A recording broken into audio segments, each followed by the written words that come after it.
Welcome to this edition of the Your Weekly Dose of Nonprofit Podcast, the podcast that delivers actionable items you can implement at your organization right away. I'm your host, Ephraim Gopin of 1832 Communications. Today, I'm really happy to have with us a top nonprofit and fundraising smarty, Cherian Koshy. Cherian, how you doing today? I'm doing well. Thanks for having me. A pleasure. Let's introduce you to our listeners, watchers, and readers. Cherian Koshy is a certified fundraising executive and AFP master trainer with more than 20 years of experience in a variety of nonprofits, where he has successfully helped organizations connect thousands of donors to causes they care about, while raising tens of millions of dollars from foundations, governments, businesses, and individuals in the process. He currently serves as the Director of Development at Des Moines Performing Arts, one of the nation's premier arts organizations. He was appointed by the governor and is the vice chair of Iowa's Commission on Volunteer Service, where he helps advance legislation to support volunteerism and engage Iowans in volunteer activity. He's a co-founder of the Des Moines Fundraising Institute, a nonprofit designed to instruct fundraisers on best practices. Nationally, Cherian is a regular presenter at the AFP International Conference and regional workshops on fundraising. Cherian was also one of the most successful debating coaches in the United States. His students won dozens of national and international championships. He's the author of one of the most widely used debating textbooks currently used and has taught thousands of students over the last 20 years. In today's episode, we're going to discuss sustainability. Let's dive right in. Cherian, in a sector where it seems nonprofits live day to day, can long-term stability actually be achieved, or is it just a pipe dream? I think the challenge that we face is that as the sector, we're so fragmented. So the simple answer to a very complex question that we'll get into more detail on is that some organizations will be able to develop or have developed sustainability, but not all of them will. And that's just a function of the diversity in our nonprofit landscape. And so when we look at sustainability, I think there are three elements of sustainability. It's financial sustainability, institutional sustainability, and also programmatic sustainability. So some organizations might get to one element of that or multiple elements, and some might not get to any of them. But I think sector-wide, it's something that we should or ought to aim towards. Okay, so today's actionable item, could you please tell us three things a nonprofit must be doing in order to ensure its sustainability over the long haul? Absolutely. So I think the first one is to have a long-term lens. So far too often organizations think of just what they need for the month or for the fiscal year. So because we've calendarized our fundraising process so much or so heavily, the longest term lens that we ever look at is a 3-year strategic plan or a 5-year strategic plan at best, and not a 20-year or a 50-year strategy. So the long-term lens, I think, is the first one. The second is integrating sustainability conversations and practices in every discussion that you're having, whether it's fundraising or communications or programming. It's really thinking through, what does success look like for the long term, and how can we have a lens that we look through regarding sustainability in every element of our nonprofit planning and implementation, as opposed to something that we talk about and then we put on a shelf, and then it doesn't inform our staff meetings. It doesn't inform our communications with our donors or our programs themselves and how we operate them. So the second one is integrating sustainability throughout the organization.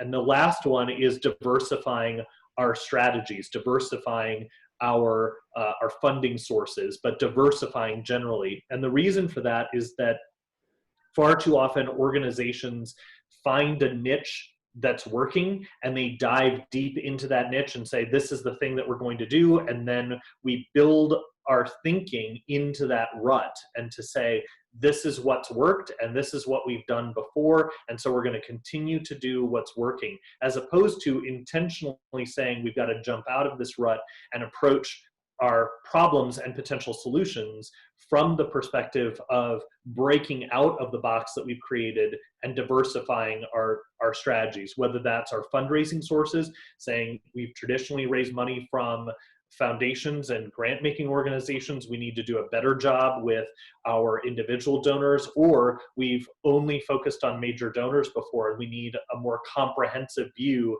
of our donor pyramid funnel, whatever you want to think of it as. House of Philanthropy needs to be diversified in order to create those levels of sustainability.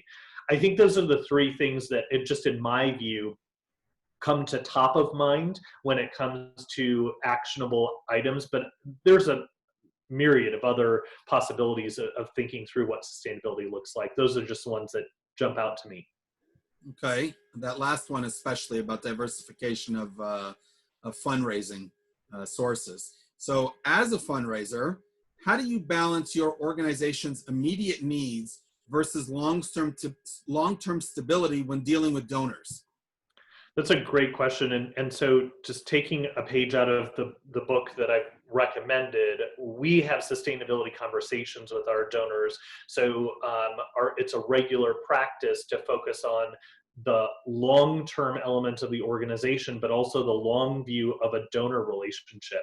So the way to frame that is to think of sustainability in terms of being donor-centered in our communications. We want to make sure that we're understanding where the donors' passions are, what they care about, but also really communicating to them that our needs are not just today. They're not just this month or this quarter. The needs of the beneficiary are long-term. They're going to be, there is an ongoing need for the presence of the arts in our communities and how it transforms our communities moving forward. And so in the kind of practical element of that is that when my boss, the CEO, is doing presentations to community groups or talking to donors, we frame it with how the organization was founded 40 years ago, and we bring that into conclusion with where the organization will be 40 years from now. And to say, we had this group of people who saw a need 40 years ago and galvanized the community and said, this is important. And what we need is people who look forward 40 years and say, we will need this to continue to exist and thrive 40 years from now. And you have the ability to be those new founders of the organization and sustain the organization moving forward. And so we look at that not just in the verbal communication of how we talk to community groups or major donors, but how we talk to every donor and to relay to them what the approach is of the organization. And some donors really just care about making sure that the kid today or a school today or a performance today is funded. And that's totally fine. We want to lean into donors' portals of purpose or portals of passion, as it may be, and because those needs do exist. But where we do have opportunities for long-term planning with the donor to talk about what their gift might do 10 years from now or 20 years from now or 100 years from now, those are conversations that we invite and bring into a different level of conversation. I absolutely love that. You've written about what you call short-termism. What are the three problems or challenges that short-termism creates for decision-making? So I appreciate that, and I think that article on short-termism, it references what is out there in academic writing already about short-termism. So I didn't invent that phrase by any means. I borrowed it to explain how it applies to the nonprofit sector. And I think there is another psychological principle that'll help me answer that question. There's a psychological concept called scarcity mindset, and it's often distinguished from the abundance mindset. And what I think short-termism does is it clouds our judgment and focuses us on the scarcity mindset. And I think there are three problems of that short-termism or scarcity mindset. And the first is that we operate from a position of fear, and it holds us back from taking risk. The way that I think about it is when I started out in fundraising, I didn't know whether I would be successful at the end of the year or how to think about receiving gifts that had a long-term horizon. So I was always asking for gifts that would materialize in the current year or right away. I mean, I was measured by how much I raised in that year. So I would always ask for, can you make this gift today? As opposed to developing a plan with a donor that was longer term, multiple years, or legacy gift planning, or things like that. So fear holds us back from taking risks that would benefit the organization or benefit beneficiaries long term. The second element is that we view everything in terms of trade-offs, and economists talk about this as an opportunity cost, but we really think of how $10 today or $10,000 today buys us X, or the absence of that $10,000 means that we can't do X. And so we view it in these very myopic terms, and those trade-offs don't get evaluated across a longer horizon. So when you think of $10,000 today, not having that $10,000 could be a strain on how you operate your organization. However, if the opportunity cost is $1 million tomorrow, or 5 years from now, or something like that, then the $10,000 today doesn't seem as relevant, because the $1 million tomorrow provides way more than $10,000 2 years from now or 10 years from now. So it's really a mistaken thinking around what trade-offs or opportunities costs look like. And the last thing is that short-termism and scarcity mindsets encourage us to waste resources. So there's a lot of sort of this big box mentality, or sort of actually the opposite, small box mentality. So the example that I have is, I shop at Costco or Sam's Club, some of these stores that sell things in bulk, and it's often cheaper to buy things in bulk and then to store them and then use them longer term, whether it's toilet paper or chicken salad, whatever it is. If you buy a lot, you get it at a discount. You get the price per unit is smaller, but when you're buying it just for the week or something like that, you are often paying more as a result of buying in lower quantities.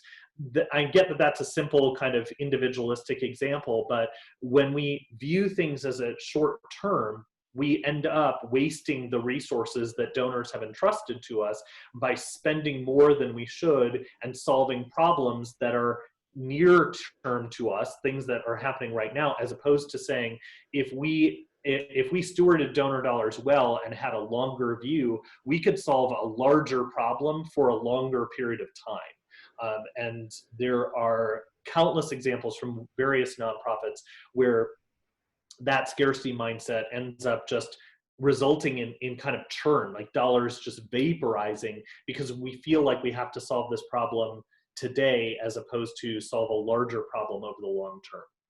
Yep, long-term planning is always going to win out. You work at the Des Moines Performing Arts in Iowa. How's fundraising for theater and the arts different than fundraising for other types of causes such as hunger or homelessness? Yeah, there's a great article in the Los Angeles Times this last week about how the theater is potentially the least essential right now. But what I would say is, it's from Leslie Odom Jr. So it's a great piece if you get a chance to read it. What I would say though is that there is an important place for individuals and for organizations that are solving issues like hunger and homelessness. Those real needs are important and they have to be dealt with. At the same time, while someone is feeding a hungry child, there is also a need to feed a hungry soul.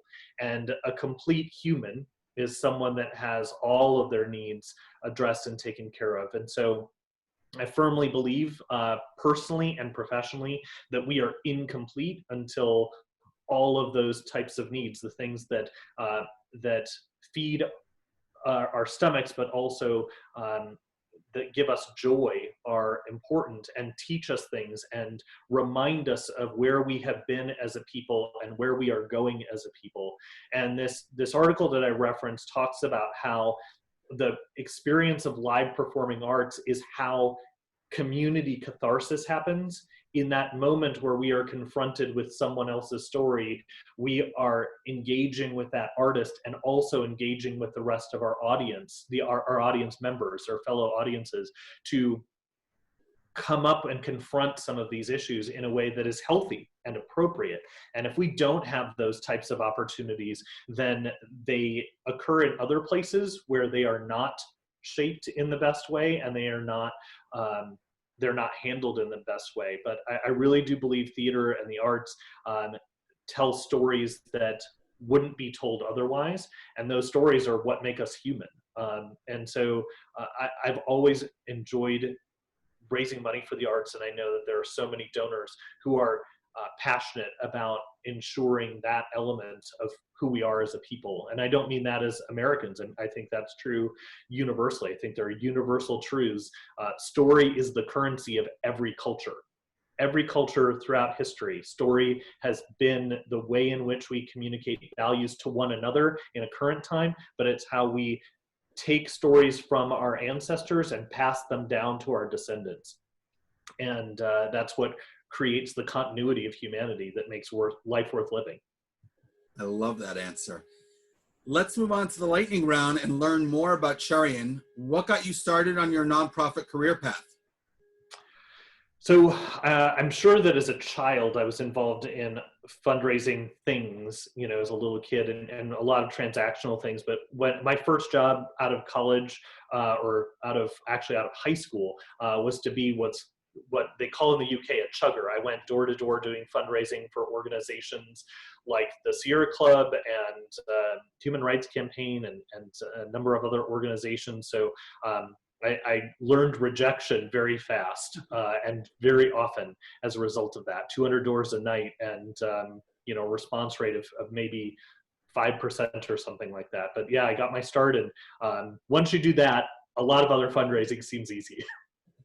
True. If there's one thing you could shake up in the nonprofit world, what would it be? Besides the short-term thinking, I think it would be truly evidence-based practices. One of the reasons why I do what I do with the Des Moines Fundraising Institute is I think a lot of times fundraisers think of the ecosystem, or nonprofits think of the ecosystems too small. It's just their own organization and their own needs, and they think of it as their own donors, when in reality, we're all interconnected. And the thing that I say to all the other fundraisers that we work with the Institute is, when you do fundraising poorly, it makes it less likely that donors want to give to my organization. So I'm happy to spend time teaching other fundraisers everything that I know and opening the book wide open and answering those questions, because we need organizations and nonprofit people to go out there and make it more likely that people will give money to charity. That's what we need, is that everyone in the world says, I want to contribute my time, my money, my energy, my passion to move humanity forward. And the more that we shrink away from that, the worse off we all are. Okay. Twitter, love it or hate it? It's a love-hate relationship. I feel like sometimes you and I are the only ones talking to or at each other. So I do it. I love, from the people that I follow in particular, I get a diverse viewpoints, or it's a diverse set of viewpoints from all over the world, and I appreciate that element of it more than anything. And just hearing what's happening out there in the sector or various sectors. And as you know, in particular, one of the things that I like to do is look at, especially on Twitter, what other sectors are doing, not just nonprofits. So I encourage people to follow as many relevant kind of people or organizations as possible and sift through that, because I think it's all that information is useful. Yes. Your interest in the business world. Now we'll follow up. So your interest in the business world and the stock market, where did that originate? I think I've always had some sort of interest. As I mentioned, as you mentioned in the introduction, I used to coach high school debate, and those events often had a current events or business or economics touch points in them. So we were talking about those issues a lot. I was reading about those issues a lot. And so that's just really kind of stuck that was my practice. Literally every day after school, we would go read newspapers and clip articles on what was happening in the economy and how do these things interrelate. And so it's just been a feature for 30 years and something I continue to do. All right. For those younger listeners, newspapers was the printed internet. Appreciate that clarification. Yes. 3 reasons to live in Iowa. Well, I mean, I think the first reason that we chose it was it is a place that we feel the community, the people are incredible. The people that we interact with, our neighbors and people at schools and those types of things and at work are all fantastic. So we've just loved the people of Iowa. They're so friendly and welcoming and encouraging. So that's the first part. The second part for us is you get to experience all the different seasons. So my wife's from Texas and I'm from Minnesota. So this for us is sort of a happy medium of it's not hot all the time and it's not cold all the time, but you get to have a snow in the wintertime and it's 90 some degree or 30 for people who are on Celsius, 30 something today. So it's a nice balance. And then I would be remiss if I didn't say the Iowa State Fair is one of the best state fairs out there, and if not the best. I'm biased. I would say the best. So I go there most, if not every day, and enjoy all that the state has to offer in terms of agriculture and livestock and exhibits and food and all of it. Just love it. Fantastic. All right, let's turn the table. You get to ask me a surprise question. I have no clue what it's going to be. Go ahead. So my question is, you're an American citizen. You are not living in the U.S. What will be the first place that you visit outside of Israel, and why? So when I travel, I usually travel in the summers to North America. I have a summer routine and I always try to go to a new city. So for example, this week I was literally supposed to be today in New Orleans, checking out the French Quarter. I don't want to say bar hopping. People get the wrong idea, I'm sure, but I would be checking out the culture in the French Quarter. But the truth is when I come to North America, I go to Toronto, where I used to live. I have 2 siblings who live there. I love Toronto as a city. I love to visit. I stay in New York. That's kind of my base. But then I travel. So every trip I go, Boston is for sure. It's my favorite city in North America. And then Vegas, because it's Vegas. And if you talked about Twitter, love-hate relationship, I think everybody who I meet and talk to about Vegas has the exact same thing. You either love it or you hate it. It's just one or the other. There's no middle ground. I happen to love Vegas. So if I'm going to visit, it's going to be Toronto, Boston, New York, and Vegas for sure. And then a new city. I was supposed to be in Cincinnati, Louisville, and New Orleans this summer to check it out. But it means that next summer when I come in, I got to go check out the Iowa State Fair. So I was just going to say, you are welcome, and I would be happy to host you. Fantastic. So now I got to put Des Moines on my list of cities that I gotta visit the next time I'm able to come to the U.S. Absolutely. Thank you. Looking forward to it. Excellent. Thank you very, very much for appearing on the podcast today. You can connect with Cherian on Twitter at Cherian_Koshy. Have a great day, Cherian. Thanks, you too. Thanks for having me. Pleasure.